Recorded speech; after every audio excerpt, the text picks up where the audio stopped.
मैं doctor Karamvir Singh, associate professor political science, BSR government arts college Alwar. Dear dear students, आज हम इस ऑनलाइन कक्षा में राजनीति विज्ञान के मूल आधार, जो बीए पार्ट फर्स्ट का पेपर फर्स्ट है, इसमें जो आपका टॉपिक चल रहा है उत्तर व्यवहारवाद। इस उत्तर व्यवहारवाद में आज आपको उत्तर व्यवहारवाद की परिभाषा, अर्थ एवं आधारभूत उसकी जो मान्यताएं हैं या विशेषताएं हैं उसके बारे में चर्चा की जाएगी। कल मैंने उत्तर व्यवहारवाद का एक सामान्य परिचय और व्यवहारवादी जो उत्तर व्यवहारवादी क्रांति की उत्पत्ति के जो कारण थे उनके बारे में व्याख्या की थी या उस विषय पर चर्चा की थी। तो उसी को आगे बढ़ाते हुए आज उत्तर व्यवहारवाद की परिभाषा, अर्थ एवं आधारभूत मान्यताएं जो उसकी विशेषताएं हैं इनके बारे में चर्चा करेंगे। तो सबसे पहले उत्तर व्यवहारवाद की परिभाषा एवं उसका अर्थ समझ लेना अत्यंत ही महत्वपूर्ण है। प्यारे बच्चों, जैसा कि इसके नाम से स्पष्ट हो रहा है, उत्तर व्यवहारवाद जो नाम है वो स्वयं में बहुत अर्थवान कहा जा सकता है। यानी कि जो उत्तर व्यवहारवाद नाम अपने आप में ही एक बहुत अर्थवान है। इससे यह स्पष्ट होता है कि उत्तर व्यवहारवाद का संबंध व्यवहारवाद से है।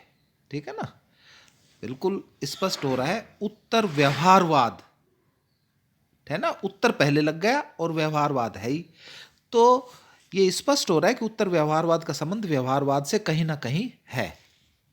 और यह व्यवहारवाद के उत्तर अर्थात व्यवहारवाद के बाद के राजनीति विज्ञान के अध्ययन दृष्टिकोण में आए परिवर्तन एवं विकास की अवस्था को बताता है।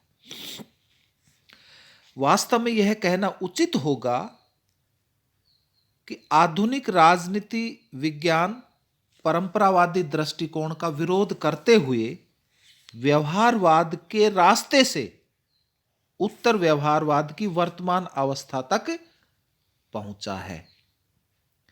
तो इस दृष्टि से उत्तर व्यवहारवाद राजनीति विज्ञान के विकास की आधुनिकतम अवस्था को प्रकट करता है। और जो विद्वान डेविड ईस्टन, कि पहले तो व्यवहारवादी था और बाद में उत्तर व्यवहारवाद को बताया उन्होंने, तो डेविड ईस्टन के अनुसार उत्तर व्यवहारवाद भविष्योन्मुखी है जो राजनीति विज्ञान को विकास की नई दिशाओं में बढ़ावा चाहता है। यह अतीत अर्थात व्यवहारवाद की उपलब्धियों को स्वीकारते हुए उसमें कुछ नया जोड़ना चाहता है। तो ये कहा जा सकता है कि उत्तर व्यवहारवाद के अर्थ एवं अभिप्राय को हम निम्न भागों में बांट सकते हैं, या दूसरे रूप में ये कह सकते हैं कि उत्तर व्यवहारवाद का अर्थ, जो मैं अभी जो बातें बताऊंगा इससे उसका अर्थ बिल्कुल स्पष्ट हो जाएगा। जैसे नंबर 1 कि यह परंपरावाद की पुनरावृत्ति नहीं है। परंपरावाद की पुनरावृत्ति नहीं है। इसमें आप कह सकते हैं कि उत्तर व्यवहारवादियों ने व्यवहारवाद की गंभीर आलोचना की है। आप सभी को पता है, जो अपन पूर्व में निवेदन कर चुके हैं या इसका अध्ययन कर चुके हैं, और राजनीति विज्ञान में मानव मूल्यों को भी स्थान दिया है। उत्तर व्यवहारवादियों के ये दो ऐसे प्रमुख लक्षण हैं जिनके आधार पर व्यवहारवादियों ने यह कहा है कि उत्तर व्यवहारवाद उसके ही दृष्टिकोण की पुनरावृत्ति है, किंतु वास्तव में ऐसा नहीं है।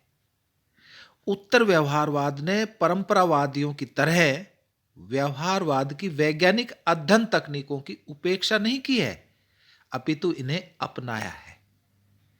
इसके अलावा उत्तर व्यवहारवाद परंपरावादियों की तुलना में उदारवादी लोकतांत्रिक मूल्यों के प्रति अधिक प्रतिबद्ध है तथा सामाजिक पुनर्निर्माण के प्रति अधिक उत्साही भी हैं। तो उत्तर व्यवहारवाद न तो अतीत से प्रेरणा लेता है और न यह यथास्थिति है, अपितु यह भविष्योन्मुखी है।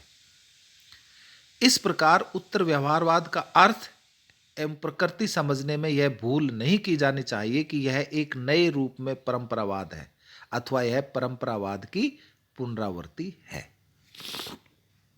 दूसरा जो है उससे इसका अर्थ समझ सकते हैं कि यह व्यवहारवाद में सुधार का आंदोलन है। यद्यपि उत्तर व्यवहारवादियों ने व्यवहारवाद की तीखी आलोचना की है, जो मैंने आपको पहले ही बता दी है, किंतु इस आलोचना की प्रकृति निषेधात्मक नहीं है अपितु रचनात्मक है। अतः उत्तर व्यवहारवाद का अर्थ व्यवहारवाद के विरुद्ध मात्र एक प्रतिक्रिया नहीं समझना चाहिए, अपितु यह व्यवहारवाद में रचनात्मक सुधार संबंधी आंदोलन है। उत्तर व्यवहारवाद ने व्यवहारवाद की इस कमी को प्रकट किया है कि इसने अपनी संपूर्ण शक्ति केवल तथ्यात्मक शोध कार्य में लगा दी और अपने युग की राजनीतिक सामाजिक समस्याओं को सुलझाने की जिम्मेदारी की ओर बिल्कुल ध्यान नहीं दिया। तो यह यहां उल्लेखनीय है कि उत्तर व्यवहारवादी पुराने व्यवहारवादी हैं और उन्होंने इस तथ्य पर जोर दिया कि व्यवहारवाद में इस प्रकार का सुधार होना चाहिए कि वे अपने युग की समस्याओं के हल में अधिक सक्रिय योगदान देने में समर्थ हों। अर्थात व्यवहारवाद को अपने युग के संदर्भ में अधिक प्रासंगिक एवं कार्योन्मुख होना चाहिए। ठीक है ना, एक्शन टू ओरिएंटेड। तीसरी बात, उत्तर व्यवहारवाद समन्वयवादी है। परंपरागत दृष्टिकोण तथा व्यवहारवादी दृष्टिकोण परस्पर विरोधी प्रवृत्ति वाले हैं। परंपरागत दृष्टिकोण मूल्यों पर बल देता है और व्यवहारवाद तथ्यों पर, किंतु उत्तर व्यवहारवाद ने मूल्यों तथा तथ्यों दोनों में ही उचित महत्व दिया है, यानी कि दोनों को उचित महत्व मिला। इस प्रकार उत्तर व्यवहारवाद का दृष्टिकोण समन्वयवादी है। वस्तुतः यह परंपरावाद एवं व्यवहारवाद के विपरीत पक्षों की क्रिया प्रतिक्रिया से विकसित एक संश्लेषण की अवस्था को प्रकट करता है, जो एक संश्लेषण अपन कर सकते हैं। नेक्स्ट ये बात आप बता सकते हैं कि यह राजनीति विज्ञान के विकास की निरंतरता को भी प्रकट करता है। ये उपयोगिता पर आधारित वैज्ञानिकता का पक्षधर भी है और उत्तर व्यवहारवाद की प्रवृत्ति रचनात्मक भी है। तो ये जो सारी बातें हैं, रचनात्मकता का आप ये कह सकते हैं कि व्यवहारवाद ने परंपरावादियों की आधारभूत मान्यताओं का तीव्र विरोध एवं खंडन किया था, आपको बताया मैंने, किंतु स्वयं व्यवहारवाद किसी ऐसे सिद्धांत को प्रस्तुत करने में समर्थ रहा जो समाज के पुनर्निर्माण में सहायक हो। इस प्रकार यह अपने परिणाम एवं उपलब्धियों की दृष्टि से एक नकारात्मक आंदोलन ही अधिक सिद्ध हुआ, किंतु इसकी तुलना में उत्तर व्यवहारवाद का दृष्टिकोण मूलतः रचनात्मक है।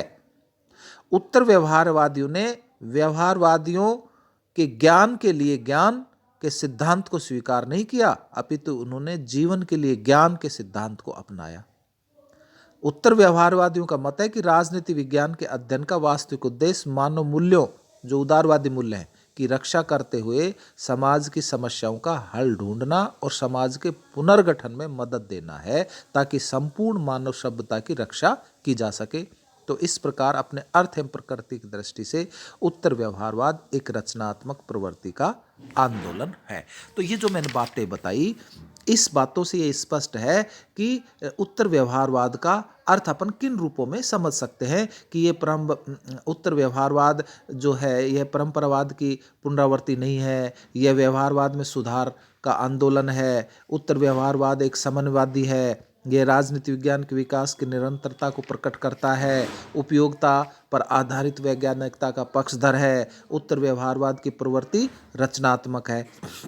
जहाँ तक इसके जो सिद्धांत हैं या विशेषताएं या लक्षण, एक ही बात है, इनका सवाल है, तो इस संदर्भ में आपको मैं बताऊं कि डेविड ईस्टन एक पुराना व्यवहारवादी है। मैंने अभी आपको बताया था कि डेविड ईस्टन व्यवहारवादी है। और उसने व्यवहारवादी दृष्टिकोण की 8 आधारभूत मान्यताएं प्रस्तुत की थी।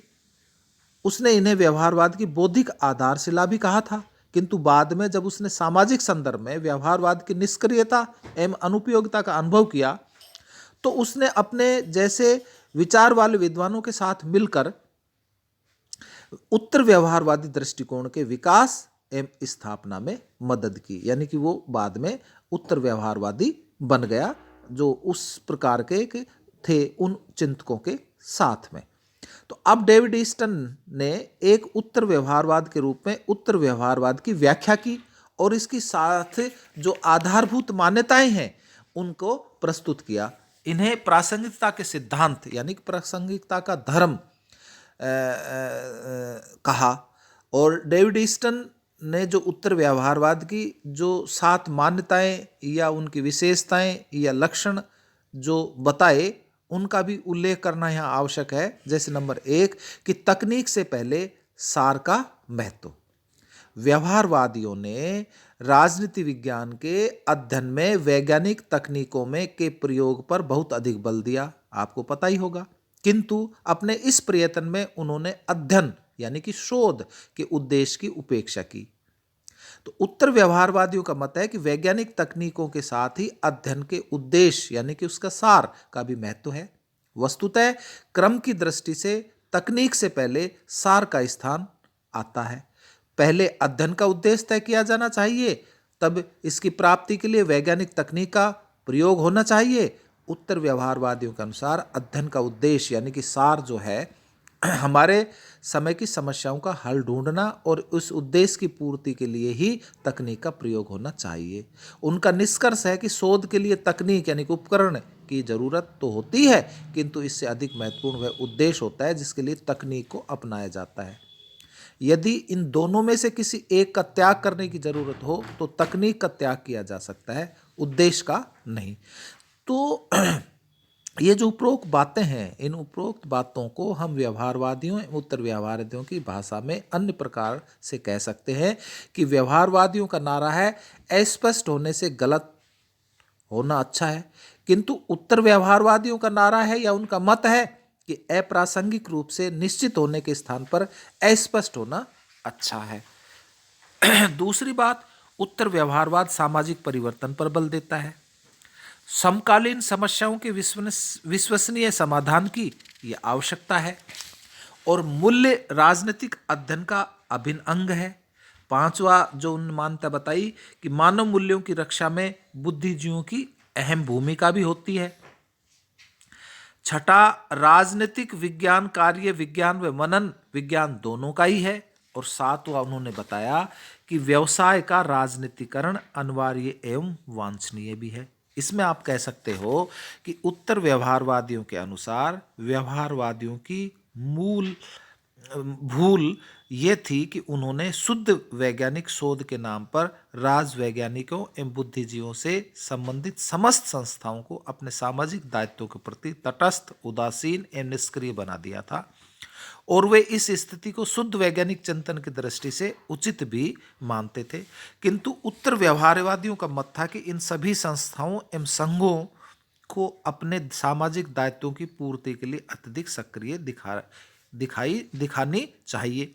उनका तर्क था कि यदि सभी राजवैज्ञानिकों एवं बुद्धिजीवियों का व्यक्तिगत स्तर पर यह सामाजिक दायित्व है कि वे सामाजिक पुनर्निर्माण में सक्रिय सहयोग दें, तो उससे संबंधित संघों व संस्थाओं को भी इस सामाजिक दायित्व को स्वीकारना होगा। तो इस दृष्टि से वे व्यवसायों के राजनीतिकरण की अनिवार्यता पर जोर देते हैं, जिनका सरल अर्थ है कि राजवैज्ञानिकों एवं बुद्धिजीवियों से संबंधित संघों, शिक्षा संस्थाओं तथा विश्वविद्यालयों आदि को सामाजिक दायित्वों की पूर्ति के लिए अपनी राजनीतिक प्रतिबद्धता को खुले रूप में स्वीकारना चाहिए। उन्हें शुद्ध वैज्ञानिक शोध के नाम पर इन दायित्वों के प्रति तटस्थता का ढोंग नहीं रचना चाहिए। उनका आग्रह है कि इस संघों व संस्थाओं को विश्वव्यापी राजनीतिक सामाजिक संघर्ष में उदार मानव मूल्यों की रक्षा के लिए खुलकर मैदान में आना चाहिए। डेविड ईस्टन के शब्दों में, यदि व्यक्ति का यह नैतिक दायित्व है कि वह ज्ञान को प्रयोग में लाए तो बुद्धिजीवियों से बने वे संगठन अर्थात विभिन्न व्यावसायिक समुदाय तथा विश्वविद्यालय भी स्वयं को वर्तमान संघर्षों से स्वयं को अलग नहीं रख सकते। व्यवसाय के राजनीतिकरण से न तो बचा जा सकता और न ही यह वांछनीय है। तो डेविड ईस्टर ने उत्तर व्यवहारवाद की व्याख्या के लिए जो प्रासंगिकता का सिद्धांत प्रस्तुत किया उसके दो मूल आधार हैं। एक तो शोध को प्रासंगिक तथा कार्योन्मुख होना चाहिए। उनका निष्कर्ष है कि सामाजिक समस्याओं एवं संकटों के प्रसंग में ही राजनीतिक विज्ञान के अध्ययन एवं शोध का महत्व होना चाहिए। यह उल्लेखनीय भी है कि डेविड ईस्टर ने उत्तर व्यवहारवाद की जो 7 मूल मान्यताएं बताई उन पर उत्तर व्यवहारवादियों में सीमित मात्रा मतभेद भी दिख पड़ते हैं। तो यह भी माना जा सकता है कि डेविड ईस्टर द्वारा बताई गई 7 मूल मान्यताएं उत्तर व्यवहारवाद की मूल प्रकृति एवं सामान्य लक्षणों व विशेषताओं पर प्रकाश डालती है। और सार रूप में सभी उत्तर व्यवहारवादी इस बारे में सहमत हैं कि अध्ययन हेतु वैज्ञानिक तकनीकों को अपनाया जाना चाहिए, अर्थात शोध को तथ्यों पर आधारित होना चाहिए और शोध को सामाजिक आवश्यकताओं व समस्याओं की दृष्टि से प्रासंगिक तथा कार्योन्मुख भी होना चाहिए। अब जो आपकी नेक्स्ट कक्षा होगी उसमें उत्तर व्यवहारवाद की आलोचनाएं और व्यवहारवाद तथा उत्तर व्यवहारवाद में अंतर और फिर उत्तर व्यवहारवाद का मूल्यांकन का अध्ययन किया जाएगा। धन्यवाद।